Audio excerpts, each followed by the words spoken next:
So we are going to talk about object types in Python. Then we'll see the different type conversion functions that are available in Python. Then we see the different types of type conversion. Alright. Now let's look at the different types of objects in Python. So we have lists, you have tuples, numbers, strings, dictionaries, sets, you even have file objects. Then you can see we also have other core types such as Boolean and none. Then we have program unit types like functions, modules and classes. Now we will touch upon most of them in the demo section of this tutorial. Then we also have implemented related types. Alright. Now let's see how you can convert one data type to another using type conversion. So Python provides two types of data conversion techniques. One is called the implicit type conversion and the other is called the explicit type conversion. Now in implicit data type conversion, Python can automatically convert one data type to another data type. This process does not need any user involvement. While in external conversions, users convert the data type of an object to required data type by using predefined functions that are listed here. So you can see here we have the different functions. So if you want to convert a specific value to an integer, you can use the int function. We have the float function.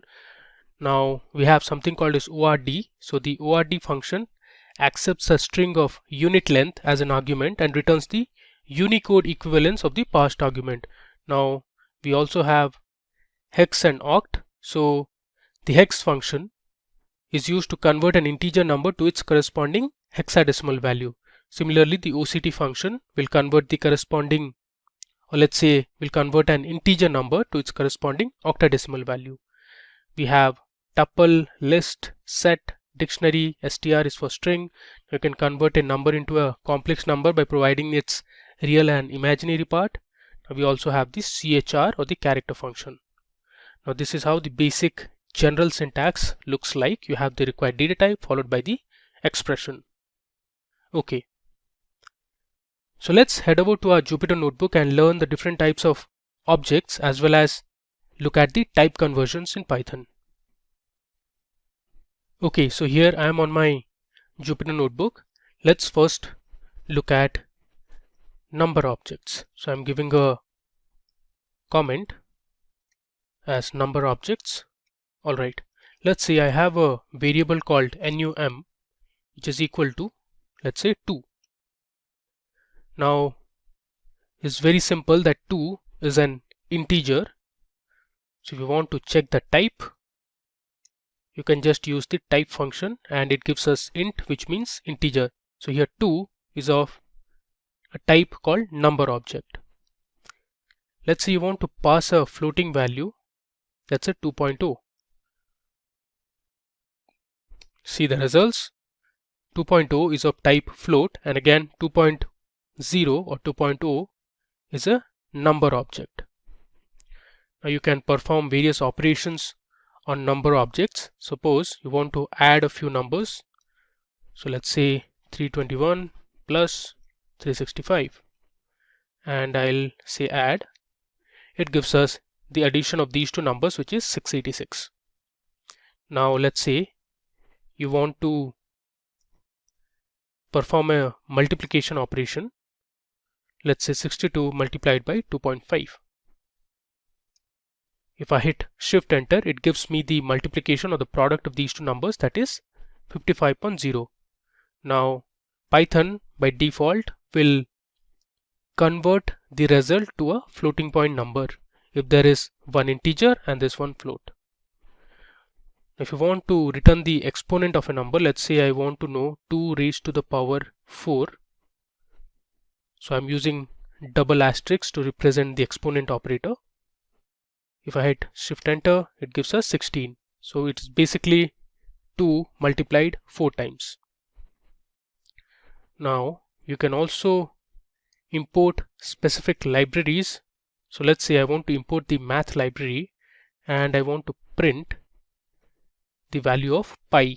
So here I have written import math, and then using the module math I am trying to find the value of pi. Let's run it. You see here it says 3.141, so on and so forth. Now you can also import the random module. Let's say I'll write import random, and then let's say I want to print a random number. You can use the random function. Let's run it. You see here this is a random value that Python has generated. If I run it again, this value changes. Let's run it again. Again this value changes. Okay. Now we'll shift our focus to understanding string objects in Python. So I'll give a comment string objects. Let's say I have a string A is equal to, and let's say the string has India. Okay. Now if you want, you can print A. It says India. Now suppose I want to extract the value that is present at the 0th index of the string. So the way to do is I'll pass in my variable name, that is A, and within square brackets I'll give the index value, that is 0. Now one thing to remember, in Python the index value starts with 0 and not 1. So if I do A of 0, it gives me I because I is present at the 0th index. Now let's say I want the last value in this string India, so I need to return A. For that I can use negative indexing by using -1. If I do -1, it gives me A, which is the element present at the last index. Now let's say I'll write A1 and colon. Let's run it. You see the result here, it says NDIA, which means Python has returned everything starting from the first index till the last index. So here colon means you need to return everything that comes after the first index. Now let's say I'll write print A and I'll add, let's say XYZ. Let's run it. You see here this XYZ has been concatenated with the value that was present inside A, that is India. So the result is India followed by XYZ. Okay. Now if I write A multiplied by 7, it will print India 7 times without a space. You can see it here. Cool. Now let's say you want to replace certain values in the string. You can use the replace function. So if I write a dot replace, let's say I want to replace IA that is present in India with, let's say, XYZ. Let's run it. You see here IND is fine. After that we have IA, and that IA has been replaced by XYZ. Now let's move on and understand list objects in Python. So I'll write list objects. Okay, so let's go ahead and declare a list L1 within square brackets. Let's say we have values like 101, let's say America, and then let's say we have another floating value, let's say 2.05. This is my list. If you want to print the list, you can use L1 to print it. You see here this is my list L1. Now if you want to find the length of L1, you can use the len function. If I run it, you get 3, which means there are 3 elements in the list: 101, America, and 2.05. Now if you want to extract certain values from the list, for that you can use the indexing method. Let's say I'll write L1 of 1. That gives me America because at index position 1 we have America. So 101 is at the 0th index, America is at the first index, and 2.05 is at the second index. Next, let's say I write L1 and then I give colon -1. Let's print it.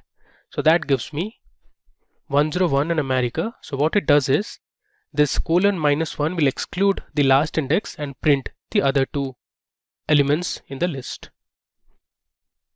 Okay. Now if you want to append some elements to the list, you can use the append method. So I write L1.append.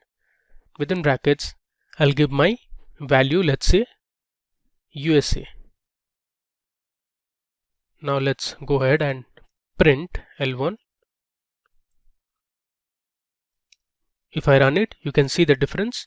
Earlier, my list had 3 elements, 101, America and 2.05. Now we have added the 4th element, that is USA. Cool. Now you can also use the pop function in Python. Let's see what it does. So if I write L1.pop and I'll give, let's say 3.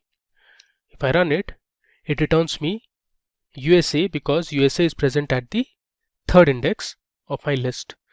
If I write pop 1, it gives me America because America is present at the 1st index. Alright.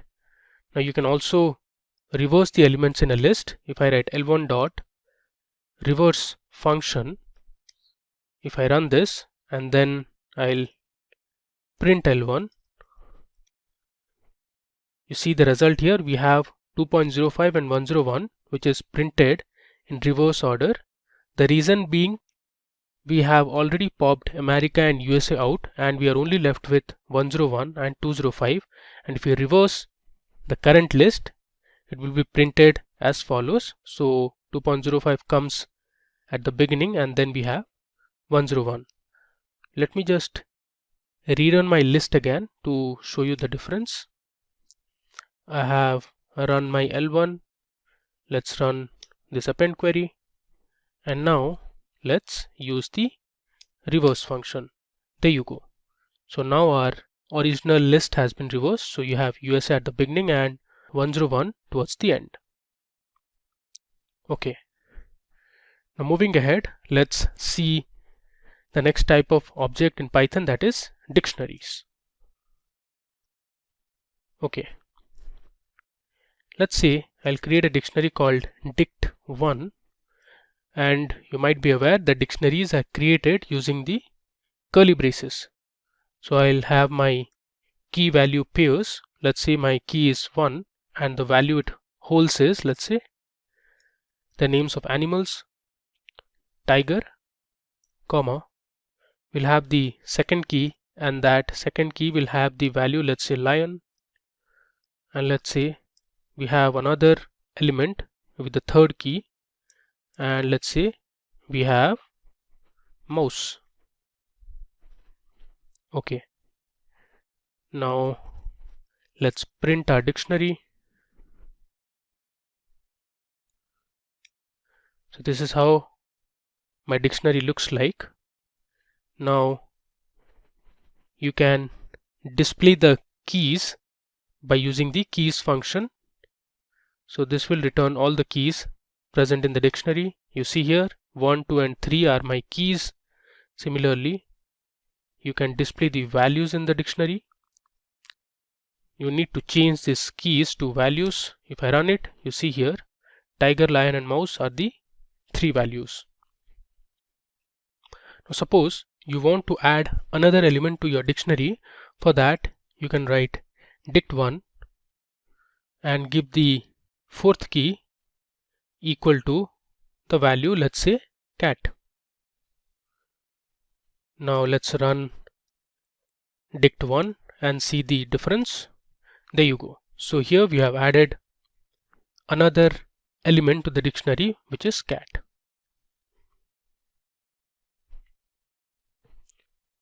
Now moving ahead, let's explore tuple objects.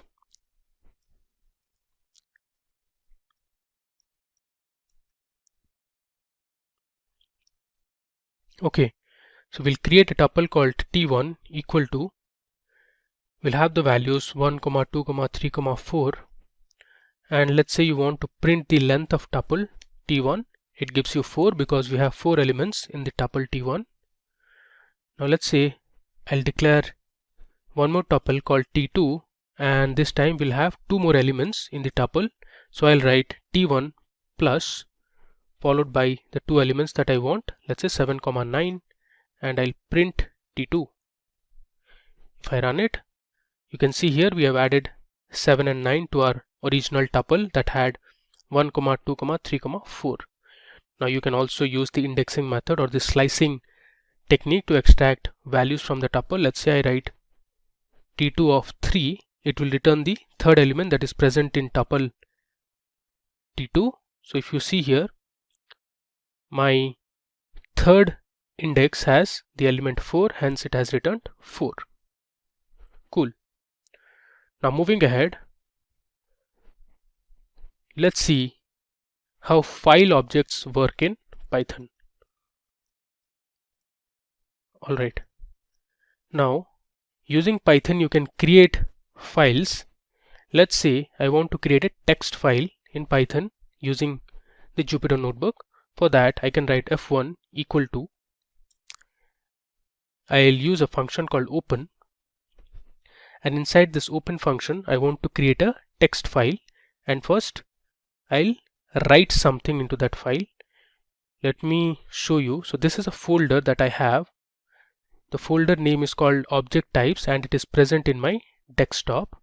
So I'll use this location, and here you can see now this folder contains no files as of now, but we are going to create a text file using Python. Let's see how to do it. So here I'll paste my location that I've just copied. Now one thing to note is you need to convert everything to forward slash, or you can use double backslash also. I'll give another forward slash, and let's say I want to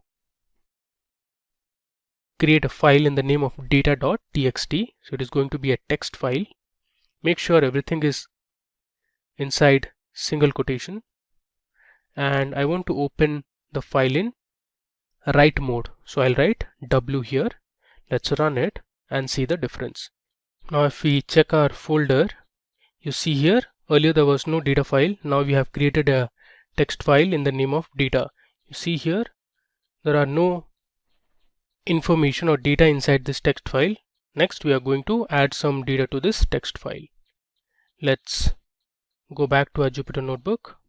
Okay, so we'll write some data to that file. So I'll write f1 dot, after that I'll use the write function, and within single quotations I'll write, let's say, hello Simplilearn, and then I'll give \n to go to the next line. I'll write again f1 dot write, and I'll pass in another message, let's say welcome to Python programming, and we'll give another \n followed by n, and then finally we'll close the file. So I'll write f1 dot close function. Let's run this and we'll see the difference now. If I open this, there you go. We have some data in this text file, that is hello Simplilearn, welcome to Python programming. So this is how file objects work in Python. Alright, now moving ahead, we'll see how sets work in Python. Suppose I create a set called S, and I'll use the set function, and I'll pass in India. So this is a string, and I want to convert this string to a set. Let's say I have another set called S1, and here I have a list of values, let's say U, S, and let's say A. Now if I write S comma S1, so what set does is it will return only the unique values that are present inside each set. So here if you see India, all the elements are unique except I, because I is repeated twice, so it will return I only once in the result. But USA has all the elements present only once, so set will return all the elements. Now what if I'll write, let's say, s ampersand s1. So this will give me only the common element that is present in both the sets. So if you see here, in India and in U, S and A, only A is repeating in both the sets, so it gives me A. Suppose I write S, this is the OR operator, and I'll write S1. If I run it, it gives me all the elements that are present inside set S and S1, excluding the repeating elements. So here I is repeating, so it has printed only once. Similarly, you can write S minus S1. So you get only those elements that are present inside set S and are not present in set S1. Now in set S, A is present as well as A is present in set S1, so it has excluded A from the result. Okay. Now we'll see some operations. Let's say I'll write A equal to 7 and B equal to, let's say, 2.0. I'll add A and B and store the result in my variable R, which stands for result. Let's see the output. If I write print R, it gives me 9.0, and if I check type of R, it gives me, there's a spelling mistake, I'll write type of R, it gives me float. So here Python is performing implicit type conversion. So if you add an integer with a floating point number, the result will be a floating point number and not an integer.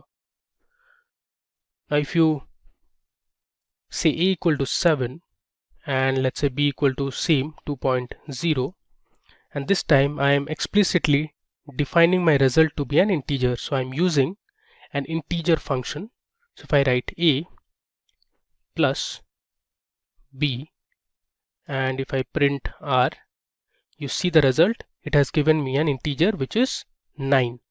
Now to verify, you can also use type of R, it gives me integer, but earlier it returned us float.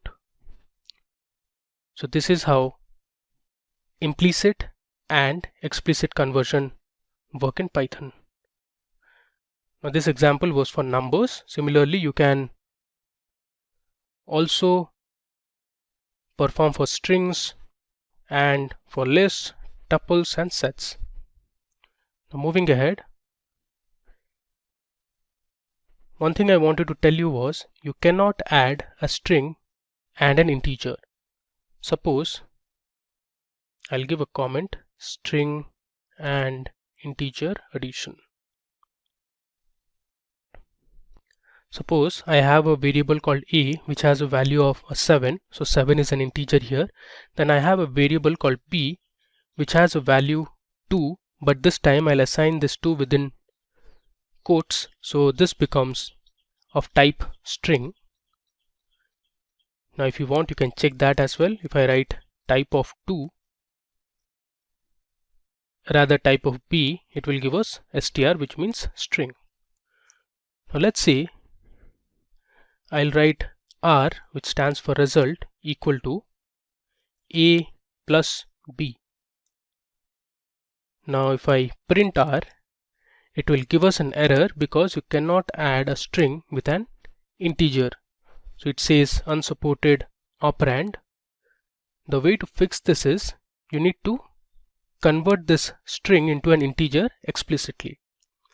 So this time we'll say A equal to 7, B equal to 2, so it is a string. Now I'll write R equal to A plus, I'm going to use the integer function or the int function to convert my B to an integer, and then I'll print R again. Let's do this. There you go. So here we have converted my string value to a numeric value of 2, and this time it works fine. So 7 plus 2 is 9. Okay. Now let's see how you can convert a float value or a floating number into an integer number.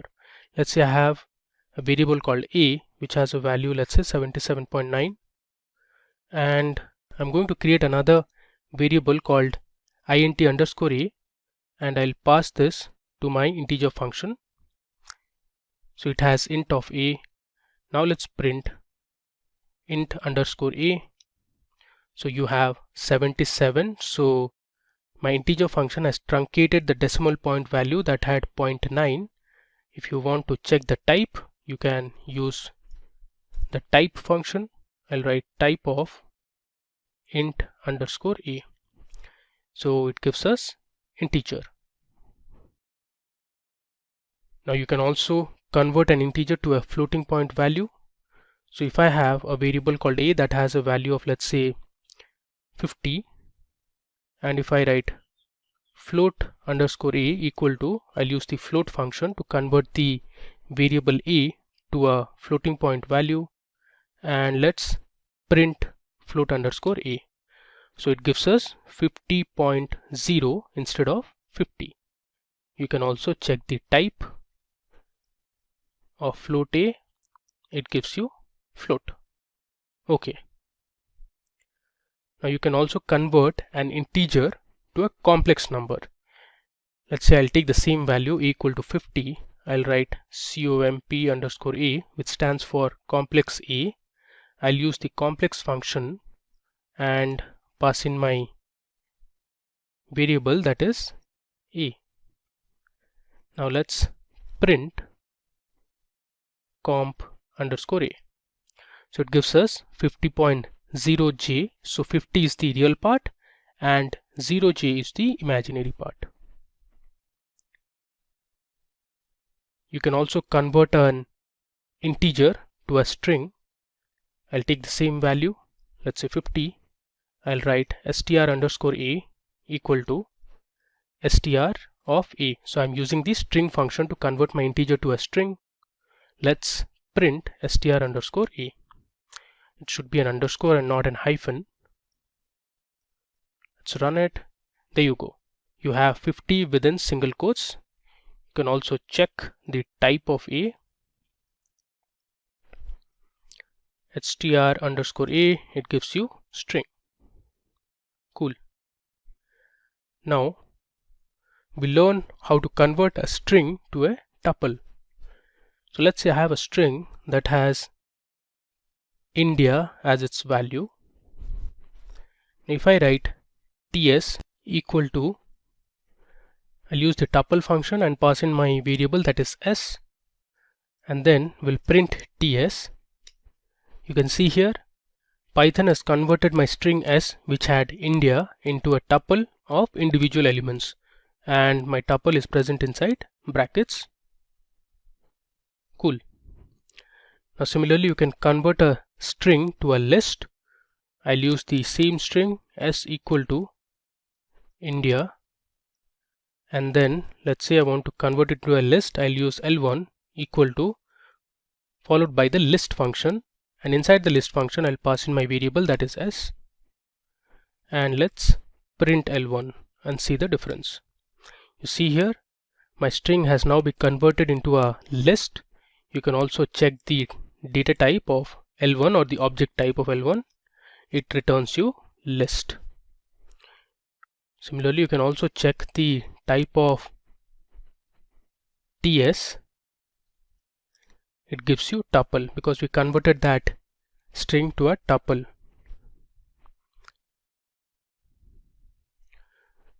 Now let's explore how you can convert a tuple to a list. Let's say you have a tuple called t and it has a list of names. Let's say John, we have Mary, then we have, let's say, Mark. Now to convert into a list, we'll use the list function again. Let's say L2 equal to list of t, and let's print L2. So this is a list because it is present inside square brackets. You can check the type of t. So t is a tuple, you see here. If I change this to L2, it gives you list. Cool. Now moving to the next section where we'll see how to convert integer to binary. Suppose I have a variable called a equal to 10, and then I have b equal to bin of a.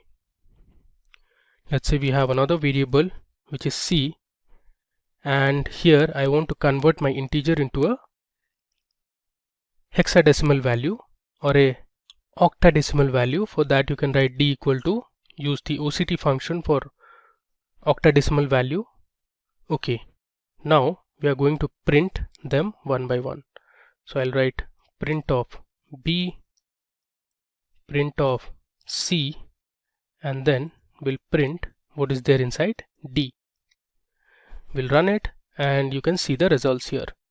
So binary of 10 you see here, hexadecimal of 10 you see the value here, this is an hexadecimal value. Then we have the octadecimal value of a. Okay. Now moving to the final section of this demo.